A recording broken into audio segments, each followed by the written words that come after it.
Sean muy bienvenidos una vez más al programa de los políticamente incorrectos. Les damos la bienvenida a este espacio, a este podcast que es antiprogresista y sobre todo una meta que tiene este programa es que todos en conjunto salgamos de esa burbuja de la corrección política que nos han interpuesto a lo largo de estos años y podamos pensar libremente. Quiero dar la bienvenida a mi compañera de fórmula, a mi compañera de micrófono, a Andrea Suxo. Bienvenida, Andrea.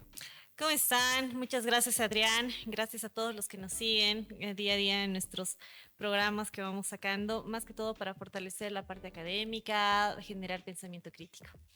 En esta ocasión tenemos un invitado especial, es Edgar Alejandro Calderón Osío, quien nos está acompañando para abordar un tema que es muy importante. Queremos hablar sobre la familia, la importancia de la familia, ¿no?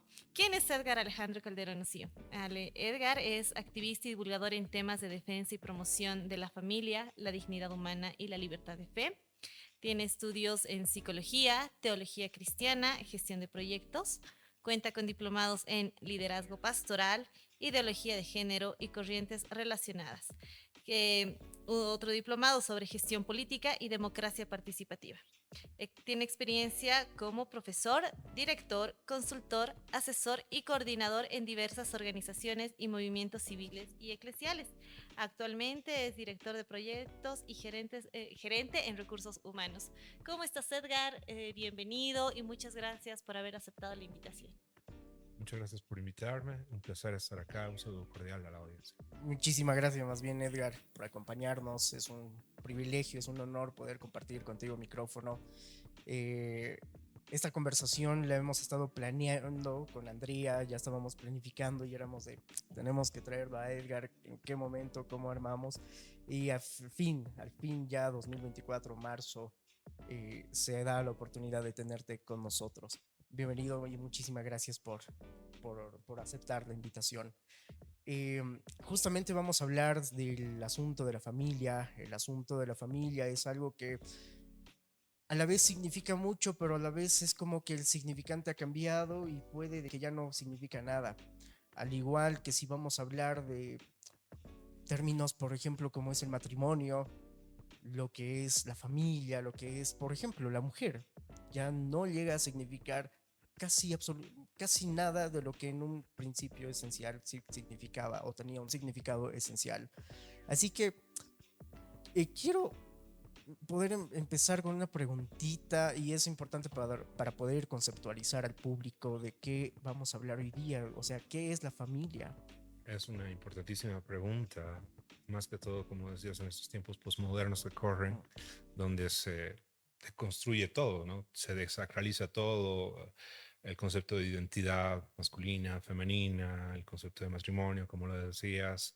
Eh, Todo ha sido puesto bajo cuestionamiento y está sujeto a revisión. Entonces, el concepto de familia no ha sido exento de esto. Básicamente, uno de los últimos conceptos que yo escuché sobre la familia es que es un grupo de personas que comparten lazos afectivos. Entonces, en esa categoría caben los amigos, caben los grupos eclesiales, grupos sociales, cualquier grupo que comparta afecto interpersonalmente es considerado una familia. Entonces, ese es el producto de esta moda posmoderna de deconstruir y de relativizar ciertas instituciones, ciertos valores y en este caso ciertos grupos sociales como la familia, ¿no? Entonces, habría que estar apercibidos de que sí, la familia también ha sido sujeto de una deconstrucción y que para hablar propiamente de lo que es, habría que retrotraernos a el concepto generado en Occidente cristiano. Hay que estar conscientes de que el posmodernismo ha venido también con un proceso de descristianización de la sociedad y hay que estar conscientes de que lo que actualmente se está viviendo es un desarraigue, es digamos, un intento de arrancar las raíces cristianas de la cultura. Y en ese sentido, nuevamente es importante considerar qué consideraba o qué pensaba el occidente cristiano sobre el tema de la familia. ¿Por qué? Porque para no caer, digamos, en ambigüedades, definiendo a la familia desde el punto de vista islamista, por ejemplo. Ellos tienen un concepto muy distinto de lo que es la familia.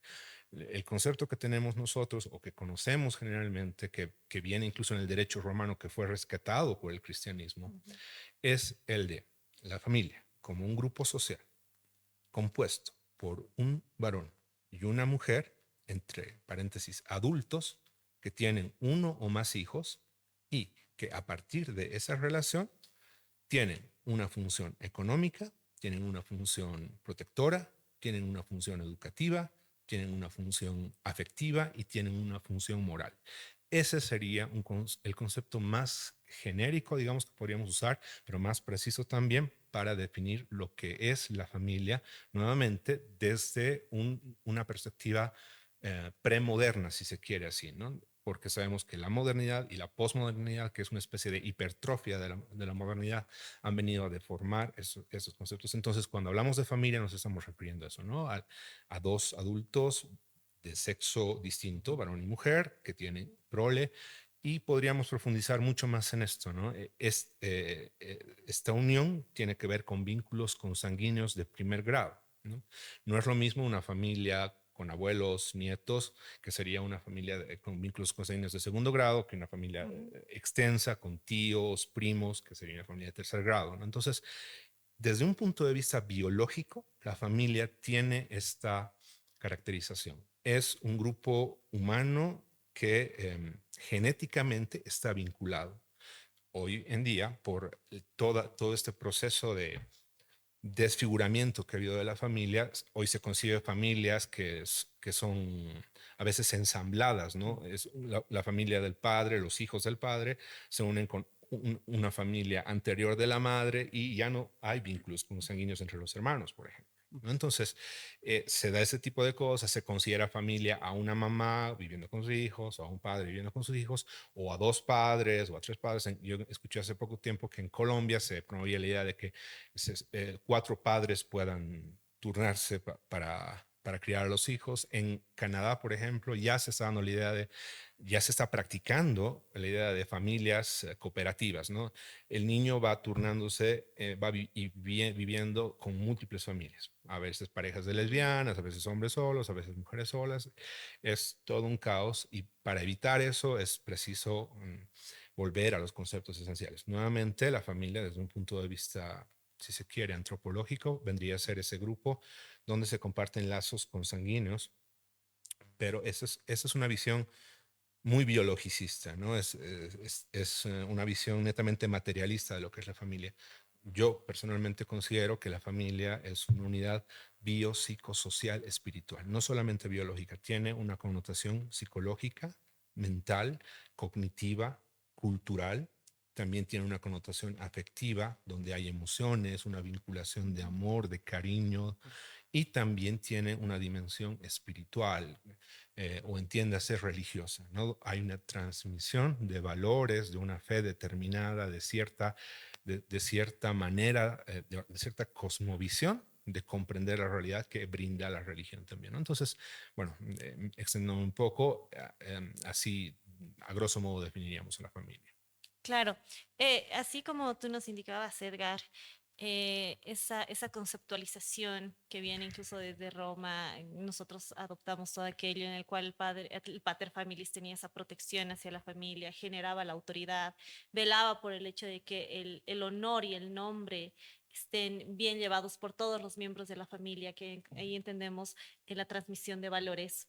Durante este tiempo ha ido sufriendo ese tipo de transformaciones, cambios de significados en la población para entender cómo o para ir en contra de una supuesta limitación a los demás miembros, ¿no? Es decir, no, nosotros ya no podemos someternos porque esto nos está dando un tipo de autoridad que es patriarcal, que no deja a la mujer o a los hijos desarrollarse y tampoco vamos a manejar el tema de los valores porque estos valores me están limitando. En ese sentido, no se ha llegado a entender cuál es el problema y el resultado que actualmente tenemos en los estados, en la sociedad, cuando se cambia esta percepción y este concepto de familia en sí, ¿no? Y obviamente en ese sentido cambiamos la función total de la familia cuando este es el sostén de la sociedad, el sostén de los valores que se pueden transmitir, el sostén de entender que cada uno tiene un rol adecuado en el cual cada uno de los miembros va a cumplir una función para en favor de ellos mismos, ¿no? Así es, se ha perdido de manera muy radical la comprensión de la importancia de ese pater, ¿no? De esa figura que básicamente también nos retrotrae etimológicamente al origen de lo que familia implica. Em, el término patriarcado viene de gobierno, viene de jerarquía, viene de autoridad y en general en la sociedad judeocristiana la familia siempre tenía esa estructura piramidal, ¿no? El padre estaba en la cabeza como autoridad, como guía, como también responsable de alimentar, de proteger a esa familia. Si era necesario, tenía que ir a la guerra a morir. Era un honor para un hombre tener que dar la vida por su familia, ¿no? Entonces, esos privilegios de los que gozaba como autoridad también tenía una contraparte de responsabilidad y en base a ese modelo se crearon muchas instituciones, las monarquías, las aristocracias, buscando gente proba que pueda dirigir a la sociedad y obviamente ese modelo jerárquico tuvo un lado positivo y un lado negativo. El lado negativo de las jerarquías es que se puede caer en la tiranía. Alguien que tiene poder, poder absoluto, puede tender a abusar de ese poder, a someter, a subyugar, en este caso del padre, a la esposa, a los hijos, a abusar de ellos, a creer que porque tiene autoridad tiene derecho a tomar, a violentar, a insultar. Y ese es un defecto que se da en la familia y también se puede en la sociedad. Quien detenta la autoridad puede convertirse en un dictador, ¿no? Usar la fuerza militar, civil para coaccionar a la población. Entonces, ese es un defecto. Por otra parte, el beneficio de tener autoridad implica que la gente tiene, las personas tienen un orden, saben reconocer quién dirige y saben confiar en esas personas y saben respetar. Entonces, una vez que los hijos respetan a los padres, la esposa respeta al esposo, esa imagen se transmite a la sociedad. Yo confío en mis políticos, confío en la policía, confío en mis profesores, confío en las autoridades en general. Entonces, para analizar este fenómeno se necesita examinar ciertos procesos históricos que se han ido dando. Fundamentalmente, creo yo que el punto de inflexión está en la Reforma Protestante, porque ahí es justamente donde se crea un proyecto académico de cuestionamiento de la autoridad. Hasta esos tiempos la Iglesia Católica tenía una autoridad vertical y había caído en algunos excesos, ¿no? Entonces, viene esta crítica y se dice, no, solo Cristo, solo la Biblia, la Iglesia ya no tiene autoridad, sino que yo me relaciono directamente con Dios. Y a partir de ese momento se crean sistemas como la democracia, por ejemplo, que ya no son sistemas verticales, monárquicos, son sistemas horizontales, donde todos los ciudadanos tienen el mismo valor, un ciudadano, un voto, la misma posibilidad de elegir, ¿no?, a sus gobernantes. Entonces, este fenómeno que se inicia ahí se fue avanzando, agudizando con el tiempo hasta llegar al punto en que nos encontramos hoy, donde se cuestiona a la autoridad en familia.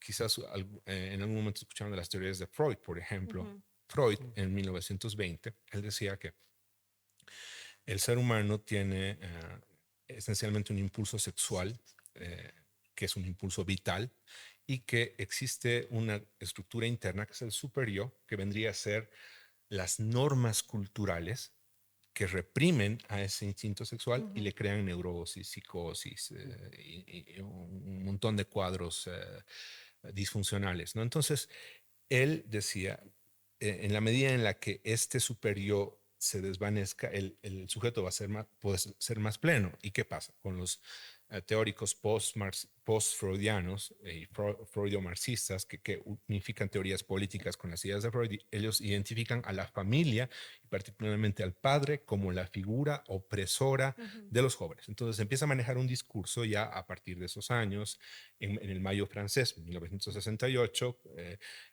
con las revueltas juveniles, se empieza a posicionar la idea de que la familia es un ente opresor, es un ente tiránico, es un ente fascista y que el epítome de todo eso es el padre, ¿no? El ujú, padre es el patriarca, el que detenta esa autoridad y somete y prohíbe y controla a la esposa, controla a los ujú. hijos. Entonces se mueve la idea de libertad, ¿no? Queremos libertad, queremos liberarnos de esta opresión y bueno, llegamos a la situación actual en la que el padre está, o sea, la figura del padre está completamente desprestigiada, es la bolsa de boxeo favorita de la sociedad.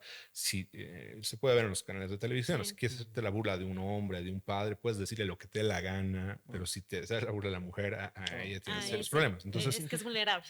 Ella es vulnerable, el varón no. exactamente. Sí, sí, ¿No? y ha caído en un desprestigio la figura del Ujú, varón y esto no ha sido algo mm, casual.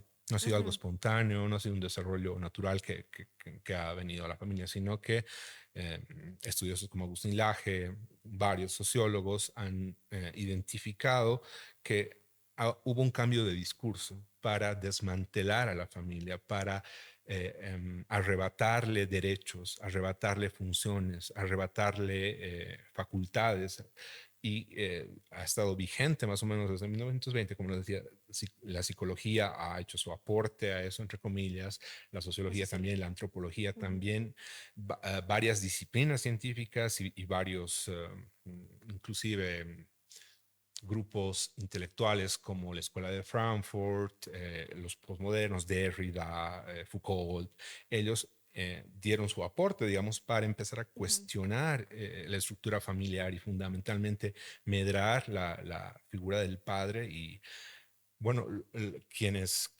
se correspondan conmigo, yo tengo 43 años ya, recordarán a los Simpson, por ejemplo. Es un ejemplo clásico de cómo la figura del padre es ridiculizada, es vista como un niño, como un tonto, un Sin torpe, un inútil, autoridad. un incompetente, Claro. exactamente. La madre es una neurótica, pero a pesar de eso tiene cierto control sobre la familia. Es la adulta responsable, Ujú, digamos, la madre, y los hijos son independientes y bueno, no hacen caso a sus padres, ¿no? Entonces, esa idea se puede ver en la serie Malcolm, en un montón de contenidos de entretenimiento, de películas, de series. ujú, Y bueno, eso se ha agudizado hoy en día y realmente hemos llegado a una situación en la que básicamente ya no reconocemos a la familia, ya ujú. no podemos definir lo que es la familia, como decía Adrián, no podemos definir lo que es la mujer y como tú decías, ¿no? Es realmente el rol de varón, de padre ha sido totalmente desdibujado, ¿no? Claro, pero no se apoya. Es decir, ningún Estado en este momento dice, sí tenemos una crisis en la familia, que es evidente. No podemos negar. Simplemente se llegó a la solución de decir, ok, vamos a hablar de tipos de familias. Porque no podemos decir que hay una crisis en la familia nuclear, que era la Mm, óptima, ¿no? Ahora decimos, no, vamos a aceptar tipos de tipos, sí. familias, las transnacionales, las monoparentales. ¿Por qué? Porque se sigue manteniendo la familia, si quieres la ampliada. En una ocasión incluso se está hablando de una reingeniería social, en el que familia somos todos. ¿Quieres tener hijos con todos? Puedes tener hijos con todos, el Estado se hace cargo, ya no aquí ya no hay un papá, una mamá que pueda dar autoridad, el Estado se hace cargo de absolutamente todo, ¿no?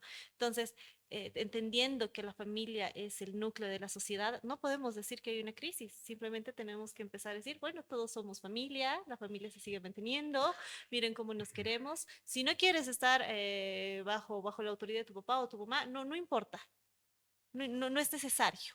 No, tú puedes pensar y ser libre. Entonces, malentendiendo la libertad como tal, cuando nos están haciendo prisioneros en ese sentido, porque ya no hay un concepto de familia como tal, entonces te hace prisioneros de aquello que tú irracionalmente puedes comprender, ¿no? Porque ya la racionalidad, que durante la reforma también llega a tener su auge, porque se dice, ok, la iglesia comete estos abusos, a Dios sacamos de la ecuación, ponemos a la razón, ahora tú decides lo que es bueno y malo para ti, tú ves qué es lo que te conviene, Y todo eso ha generado el problema en el cual nos encontramos ahora con muchachitas marchando el 8M, peleando por algo de lo que no tienen conocimiento, no saben hacia dónde van, pero están peleando contra el patriarcado, ¿no? Muerte al varón, el varón no nos sirve, el varón no lo queremos porque es opresor, y aún así yo sigo siendo familia.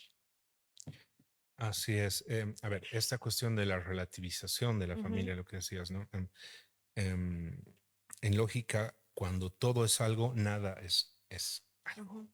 Si yo digo que familia es este lápiz, familia es este micrófono, familia es este reloj, familia es esta camisa, familia es el techo, familia es un auto, eh, extiendo tanto el concepto que ya no lo hago reconocible, ya no se sabe lo que es una familia, y precisamente esa es la estrategia de llamarle familia a cualquier grupo que comparta afectivamente. Incluso en estos tiempos está el fenómeno de los perrijos, ¿no? Que en nuestro país está latente, está en una etapa embrionaria, pero en otros países ya está bastante avanzado. Es normal escuchar que hay gente que se casa con un caballo, gente que se casa con su perro, que quiere que el Estado le reconozca esa condición de familia a la unión de un ser humano con un animal, ¿no? El movimiento especista últimamente está abogando mucho porque se le reconozcan derechos a los animales, ¿no? Entonces, y eso es todo un caos porque obviamente un animal si recibe un derecho, tiene que, en contraparte, dar una responsabilidad, ¿no? Y no puede ser objeto de responsabilidad de un animal. Entonces, ahí hay toda una degradación del naturalismo, del derecho natural, y es un terreno lamentablemente casi perdido en estos tiempos, porque obviamente ya en las legislaciones ha avanzado esta cuestión, y en Bolivia se va a ver. Yo creo que de aquí a 5 a 10 años vamos a estar con los mismos problemas que está enfrentando en este momento Europa, Canadá y otros países supuestamente avanzados, ¿no? Donde ese tema del progresismo ya ha gritado mucho. También lo que decías, ¿no? Esta cuestión de la razón. A ver, eh, en, con la ilustración viene un proceso de reivindicación de la razón. Incluso se llegó a hablar de la diosa razón, ¿no? Todo tenía que ser comprendido por la razón, por el filtro racional, la fe, y se empezó a hablar de los mitos, a despreciar la religión. Todo lo que no era racional se empezó a considerar algo arcaico, algo a denostar. Pero hoy nos encontramos ya en la posmodernidad, ya no en la modernidad donde se dio la ilustración, en un momento donde incluso la misma razón está siendo denostada. Ya no importa ser objetivo, ya no importa ser preciso, ya no importa la ciencia propiamente o la filosofía como la búsqueda de la verdad. ¿Por qué? Porque el postmodernismo afirma que no hay una verdad, todos tienen su verdad. Entonces ahí es donde empezamos a descomponer nuestros conceptos, y hoy lo que se ha endiosado es la razón, ¿no? Mi emoción, mi sentimiento es lo que prima. Si yo me siento hombre, si yo me siento mujer, si yo me siento un animal, el Estado tiene que validar mi emoción, y precisamente las marchas feministas se dan en ese sentido. O sea, quiero tildar al hombre de un violador, de un homicida, de un feminicida, de un abusivo, de un violento, y lo, lo valido porque yo lo siento así.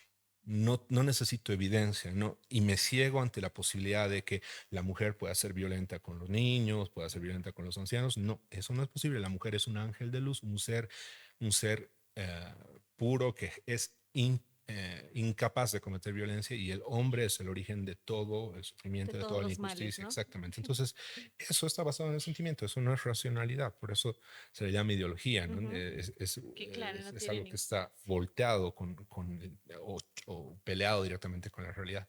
Así que bueno, estamos en ese proceso de construcción, lamentablemente, y no nos damos cuenta que lamentablemente la familia, o tristemente más bien, la familia es un ecosistema de funciones que requiere equilibrio entre esas funciones, y si no valoramos eso, vamos a sufrir las consecuencias. La familia nuevamente tiene una función económica, tienen una función formativa, educativa, tienen una función afectiva, tienen una función moral y lo que hoy lamentablemente estamos viendo es que el Estado ha ido cada vez quitando esas funciones de la familia, ¿no?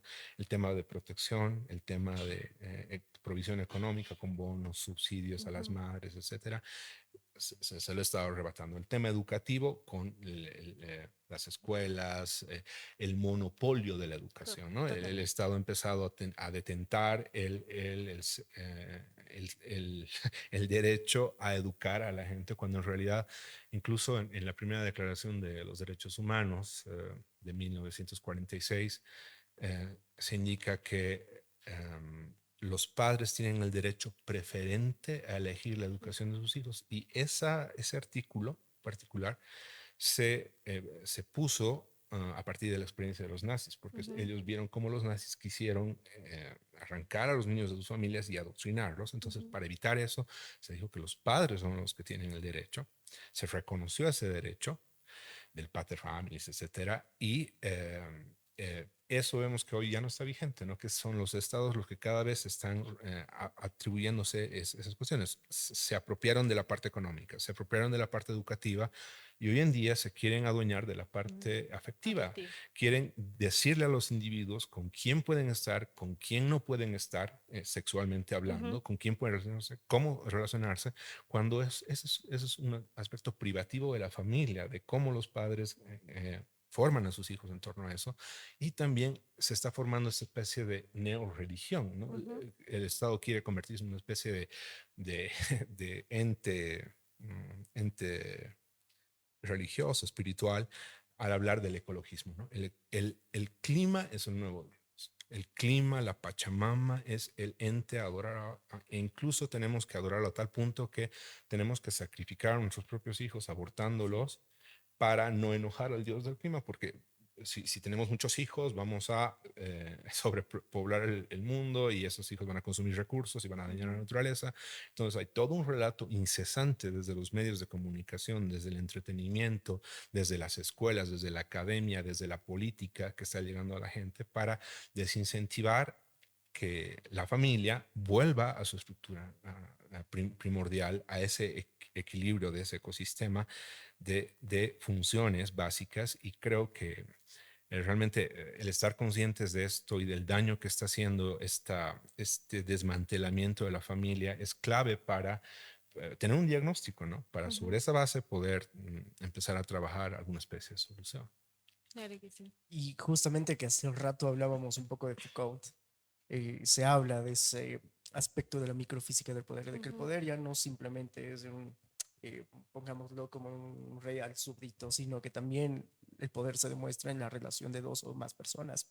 En ese sentido, por decirlo así, el sector progresista, el sector de izquierda, como que ha empezado, o su discurso es de que todo lo que tiene que ver con jerarquía es malo.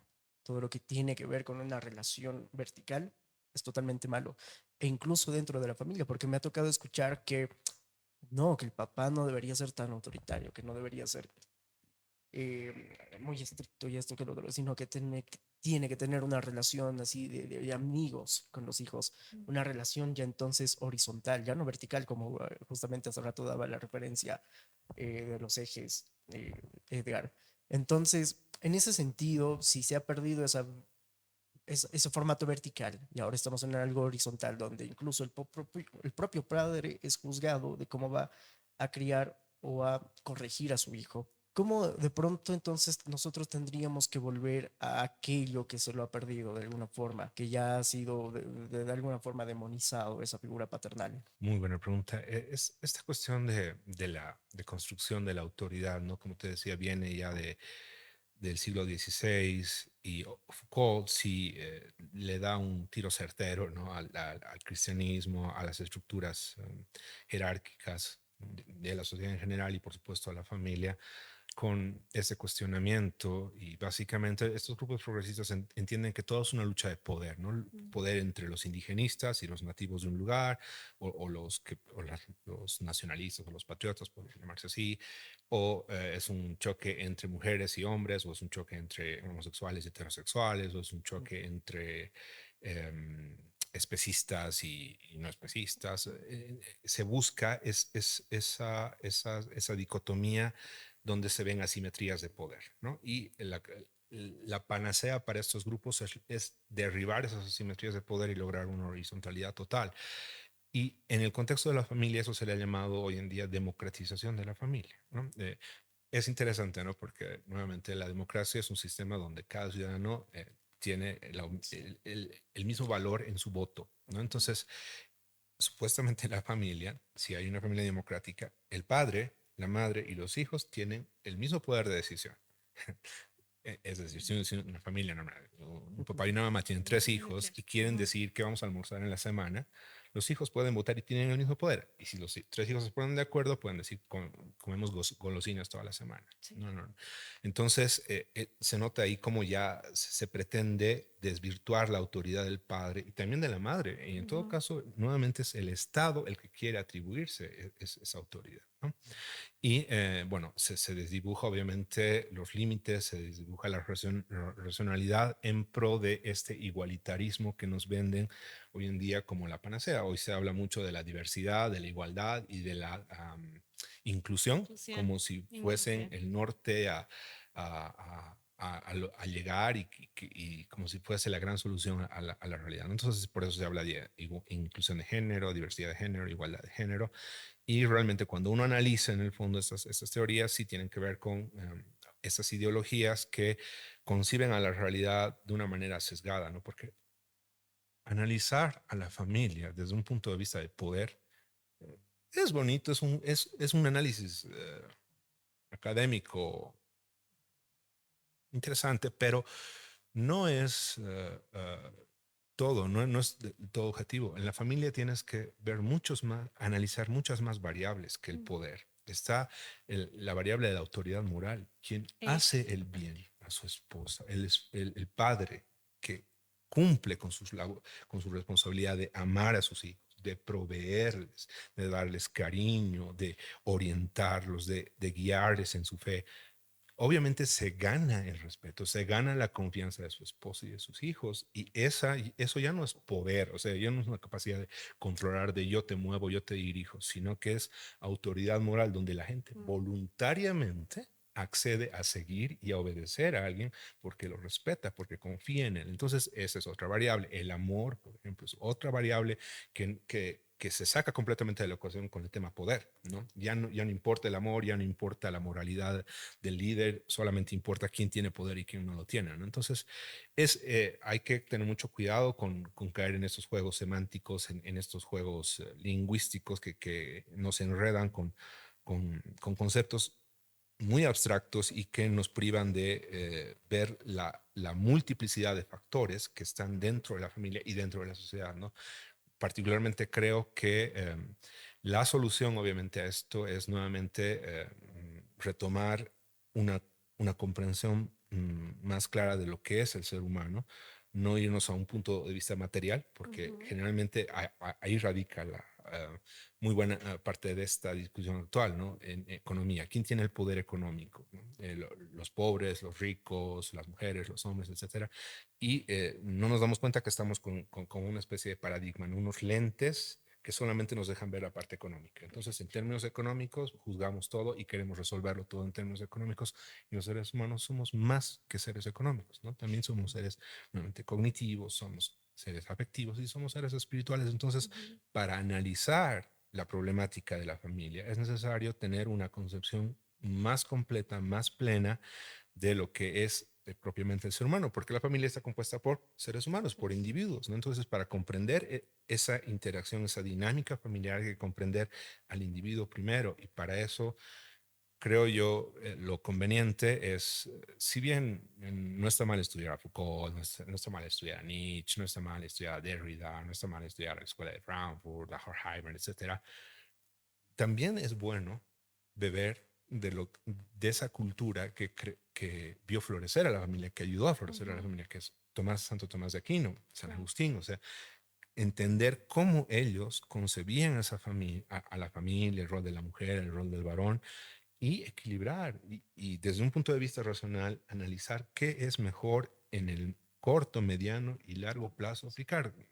Creo yo, después de muchos años ya de estar investigando esto, que retornando a Aristóteles, retornando a Santo Tomás de Aquino, a la filosofía clásica y equilibrándola con los avances de la filosofía moderna e incluso posmoderna, se puede llegar a un punto de equilibrio. No es necesario simplemente decir, miremos atrás, volvamos al pasado y seguémonos a todos los avances. Pero tampoco es bueno decir, no, progresemos y dejemos todo lo pasado atrás y pisoteemos todo el pasado, ¿no? Hay que llegar a un punto de equilibrio entre razón y emoción. No que la razón someta totalmente a la emoción, ni que la emoción someta totalmente a la razón. Creo que el punto de equilibrio es la conciencia, digamos, espiritual, ¿no? Es un punto donde ambos aspectos son valorados, tanto la emoción como la razón, desde mi punto de vista, pero nuevamente estoy simplemente dando algunas pinceladas de cómo creo que este tema podría abordarse de una manera más saludable y que ayude a realmente comprender a la familia, valorar su aporte y reestructurarla, porque realmente está ausente en este momento. En mi experiencia, yo he dado ya bastantes giras a nivel nacional.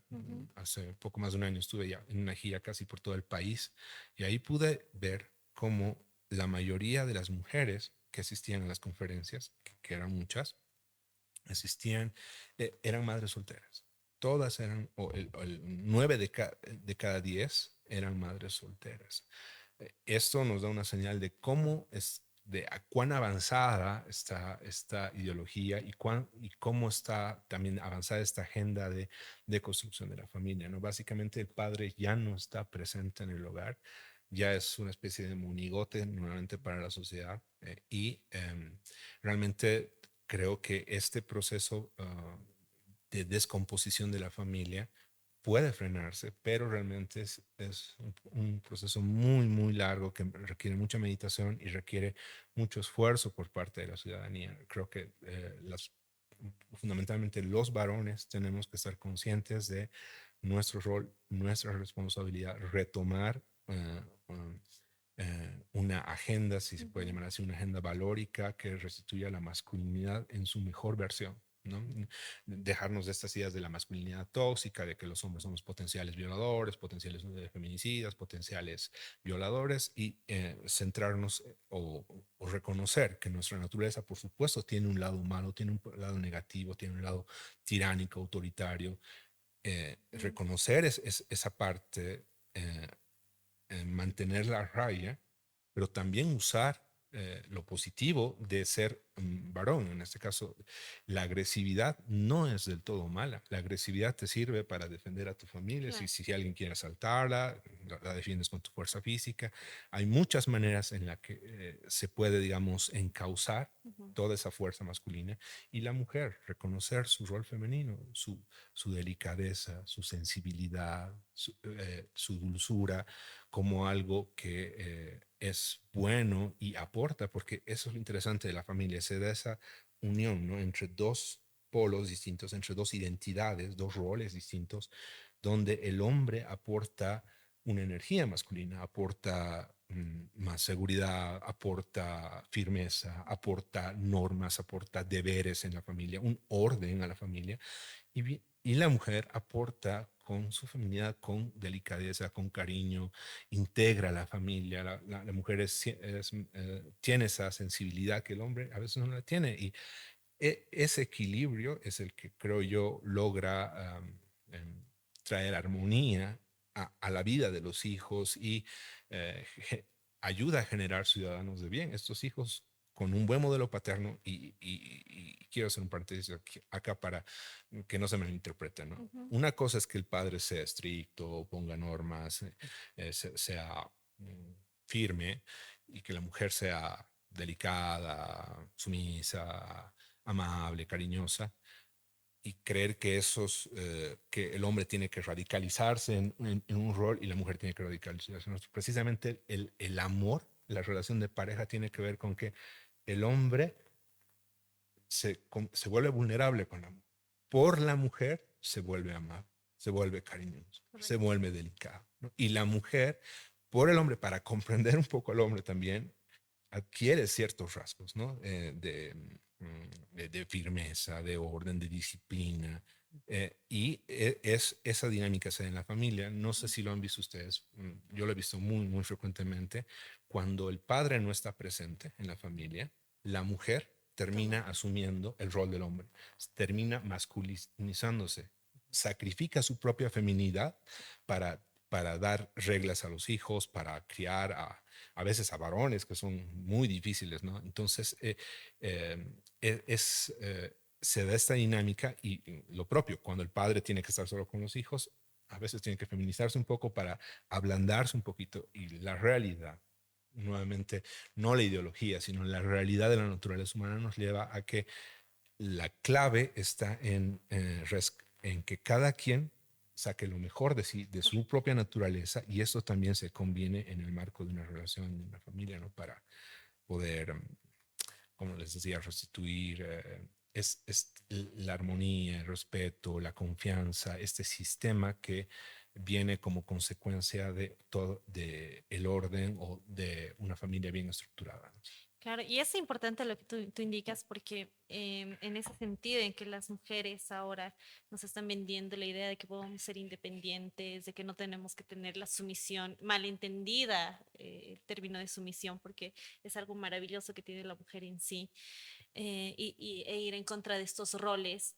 La mujer ha ido asumiendo un rol que no le compete, que le está generando una factura muy fuerte en su salud mental, en su salud física, porque el nivel de estrés que genera la mujer en su cuerpo, para el cual no está adecuado, queriendo imitar los roles que tenía el varón antes, está creando en ella en estos momentos, y eso también se decía, ¿no? Facturas como ovarios poliquísticos, como daños que está, porque su cuerpo no está para eso. Ella tiene una esencia totalmente diferente y por eso es que tiene un rol específico dentro de la familia, como tú indicabas hace un momento, ¿no? El dar esa dulzura que se ha minimizado. Se dice, no, es que eso no aporta.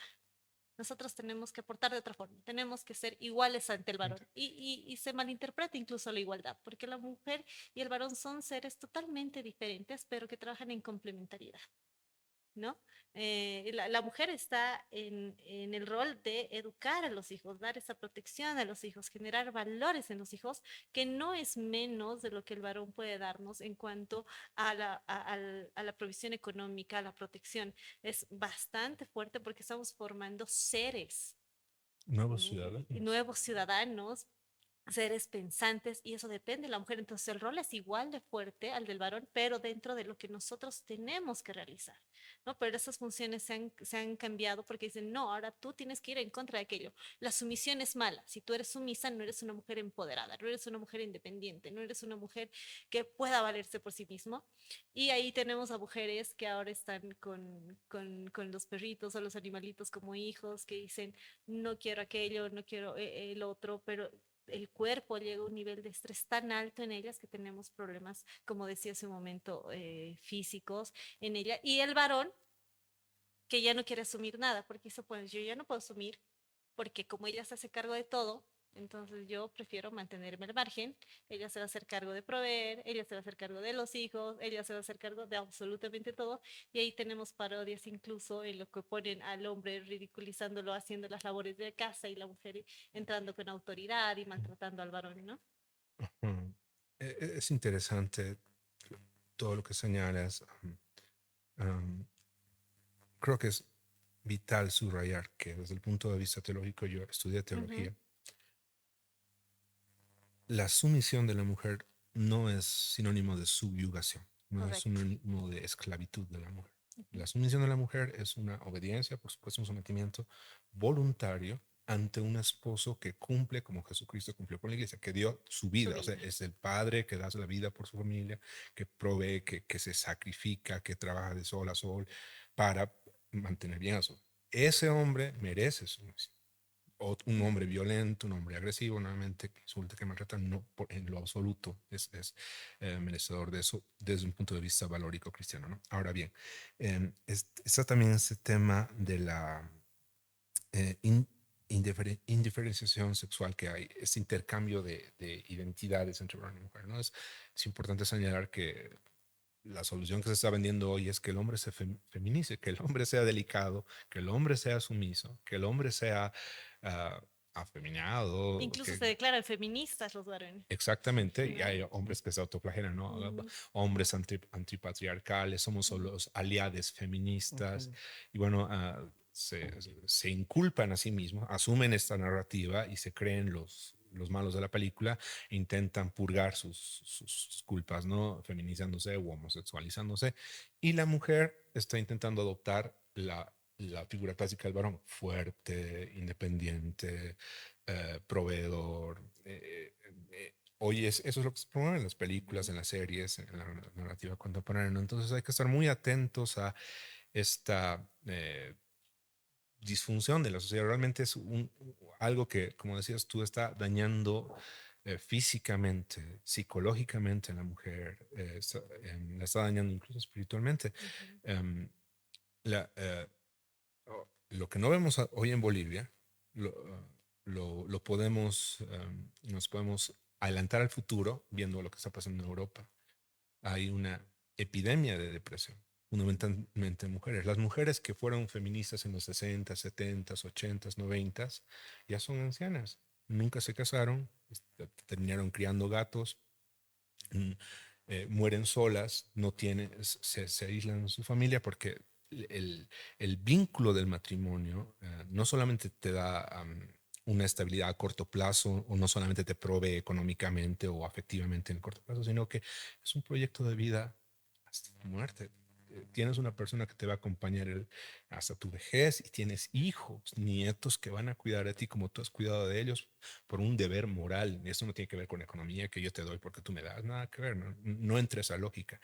Y son mujeres que se han privado por tragarse ese cuento del feminismo de esto y lo que está pasando hoy en día, y eso es muy vigente en otros países, pero que también poco a poco se está haciendo latente en Bolivia, es estos movimientos de hombres que se denominan MGTOW, Men Going on Their Own Way, hombres buscando su propio camino, que son la cara opuesta del feminismo. Son hombres que se victimizan. Dicen, no, las mujeres nos han obligado a los hombres históricamente a competir para buscar, para ganar su atención. Nosotros tenemos que competir entre hombres para ser prestigiosos, poderosos económicamente y para ganar la atención de las mejores mujeres.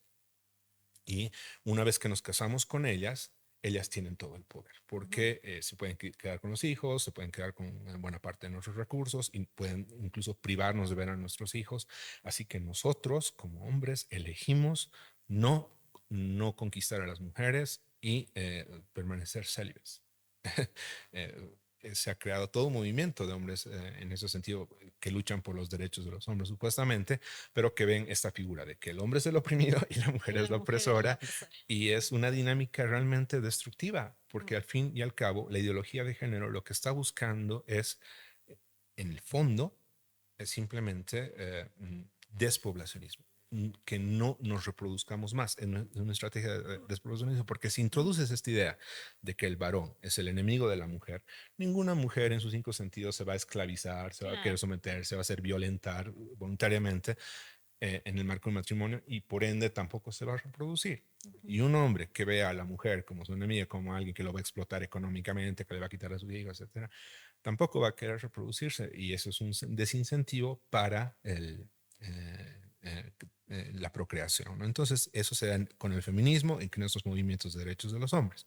Ahora bien, está la ideología de género en su faceta de diversidad sexual. El hombre homosexual no se va a reproducir porque la homosexualidad es estéril, ¿no? Sí, La mujer claro. lesbiana no se va a reproducir. Entonces, tenemos esa, nos estamos frente a esta realidad, porque esto ya es el pan de cada día, ¿no? Cuando uno sube al minibús, uno está viendo un noticiero o está viendo una propaganda, te bombardean con estas ideas y bueno, creo que es importante tomar conciencia de que estamos siendo manipulados, de que esto no es una agenda nacional, que no es propio de nuestra cultura, que más bien es una subversión cultural, nos están arrancando las raíces de lo que, de, de- de- de nuestra esencia misma como seres humanos, de nuestra naturaleza. Ya lo dijo el presidente Bukele hace unas semanas atrás, la ideología de género es antinaturaleza, antifamilia y antidios.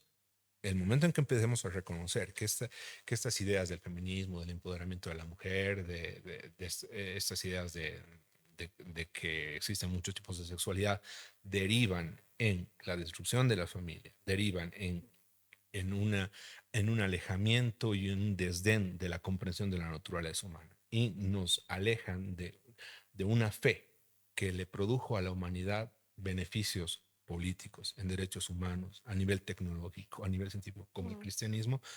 Cuando nos damos cuenta de eso, yo creo que vamos a sopesar, vamos a decir, a ver, ¿qué me estás dando a cambio de esto? ¿Me estás dando una mujer soltera, amargada, con mucha plata, sí, pero que se muere sola, y me estás dando un hombre, lo propio, ¿no? Un hombre afeminado, un hombre débil, incapaz de resolver problemas, incapaz de asumir su responsabilidad como hombre, como padre, como esposo?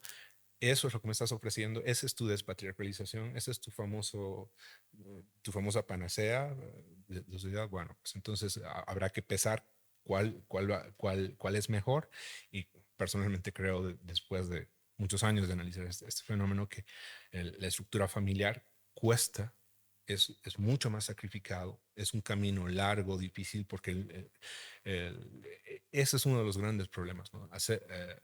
Las cosas importantes cuestan más, ¿no? Lo que más sacrificio te trae, también te trae mejores resultados. Y la familia realmente cuesta. No es fácil compaginar el carácter del hombre con la mujer, que un hombre se reconozca, que esté consciente de que que tiene esa tendencia también a ser a veces tirano, a veces autoritario, o la mujer que a veces tiene una tendencia a ser demasiado emocional, demasiado sentimental, y a veces eso produce fricción, ¿no? Entonces, yo realmente lamento que en un momento donde la tecnología ha avanzado tanto y podríamos estar eh, investigando, realmente nutriéndonos mucho de cómo comprendernos y cómo formar mejores parejas, mejores familias, estamos enfrentándonos, estamos basándonos casi en cuentos de hadas, ¿no? Porque son ideologías, son fantasías, son conceptos completamente irreales,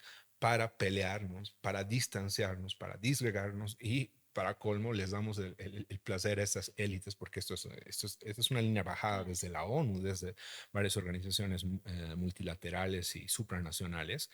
Les damos el gusto de hacerles caso en no reproducirnos y realmente acabar, aniquilar con a nuestras poblaciones, nuestros países. Termino con esto, esta parte. Europa, se dice que Europa actualmente está asistiendo a su propio suicidio, se habla del suicidio europeo. Ya no hay población propiamente nativa, natural, europea. Ha disminuido, los cristianos, los católicos han dejado de reproducirse, y lo que está entrando ahorita en Europa son musulmanes. Y no sé si ustedes lo han visto, en Bolivia ya están llegando las novelas para empezar a sensibilizar a la gente con respecto a que, uy, el Islam es mejor que el cristianismo, ¿no? Entonces, poco a poco se está dando esto. Yo creo que nuevamente en 5 o 10 años vamos a ver las consecuencias, vamos a ver a las primera o a la primera o segunda generación de feministas frustradas. Y bueno, quizás no sirva de mucho llorar sobre la leche derramada, ¿no? Yo creo que ahora es el momento de actuar, porque eso me lo decía una amiga que llegó de Austria. Me decía, en Austria ya no se puede hablar de estas cosas, ya no se puede hablar públicamente, uno no se puede quejar, porque te meten a la cárcel o te meten una multa. Entonces hay sanciones, hay todo un sistema político, hay un sistema judicial que ya está coaccionando a la gente para que sea políticamente correcta, ¿no? Entonces, en Bolivia todavía tenemos tiempo, tenemos la posibilidad de levantar la voz, de defender el derecho a la vida, de defender la familia natural, el rol del varón, el rol de la mujer, la identidad del varón, de la mujer, y también nuestras libertades individuales, que es lo que está siendo coartado drásticamente. Correcto. Con nosotros estuvo Edgar Alejandro. Muchísimas gracias a Edgar por nuevamente estar aquí con nosotros, acompañándonos, hablando de una realidad incluso que es acallada, una realidad que trata de camuflarse como si fuera una nueva realidad, una nueva normalidad, cuando no lo es así, cuando no es así, el mismo Estado incumple sus funciones y por eso trata de camuflar en que hay tipos de familias y no es que hay una crisis en la familia. Edgar Alejandro, activista pro vida, pro familia, dedicado a la batalla cultural ya muchísimos años. Vi algunos videos tuyos, algunas conferencias ahí, incluso que habías hecho una gira con Agustín Laje, que lo trajimos a colación también. Entonces, la verdad es un honor tenerte aquí, Edgar, un privilegio. Muchísimas gracias por brindarnos de tu tiempo y esperamos que seguir en este compañerismo, en esta lucha por las ideas, que va a ser bastante pesado el trabajo, pero no imposible. Y nada, incentivarte que a lo largo que lo has hecho estos años, sigas dándole esa batalla cultural y conjuntamente también tienes tu equipo de podcast que se llaman los Voces Disidentes. Y nada, nuestras mejores vibras para ti, para tu equipo, para todos los proyectos que tengan conjuntamente. Muchas gracias. Estamos nosotros muy agradecidos por tu presencia acá, Edgar. Esperamos que no sea la única vez. Son varios temas que tenemos que tocar. De hecho, ya nos ha quedado corto el tiempo porque todavía tenemos mucho que abordar cuando hablamos de la familia.